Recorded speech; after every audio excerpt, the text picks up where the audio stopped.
Сәлем достар, бүгін біз сіздермен керемет жеміс киви жайлы қызықты мәліметтермен бөлісетін боламыз. Ең алдымен каналға тіркелуді ұмытпаңыздар.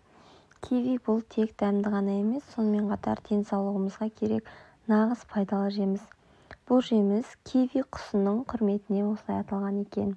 Киви нағыз витаминдер қоймасы. Орта пішіндегі киви С витаминінің тәуліктік нормасын 230%-ға дейін өтейді екен. Сонымен қатар киви құрамында холестеринді төмендететін және адамның иммунитетін нығайтатын әлеуетті антиоксидант дәруменмен бірегей майсыз формасы да бар. Сонымен қатар құрамында магний мен калий кездеседі екен. Екі кивиде шамамен 30 мг магний бар.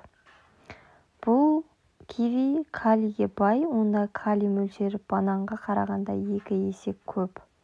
Таңғы аста бір кивиді жеу қанды сұйылтады. Аспирин сияқты тиімді екен.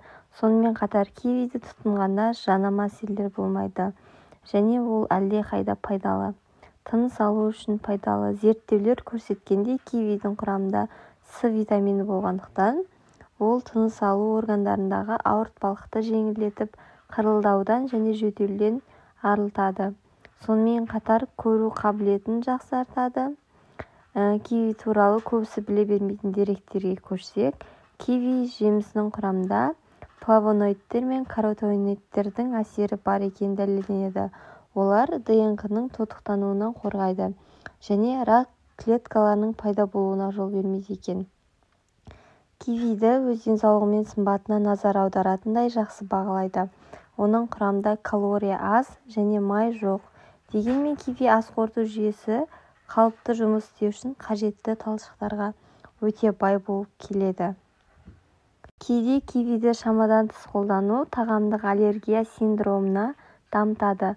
Мұндай жағдайда адамның ерні мен тілі шырышты қабаты ісініп, ауызда ауырсыну және қышу сезімі пайда болады екен. Видео пайдалы болса, міндетті түрде каналға тіркеліп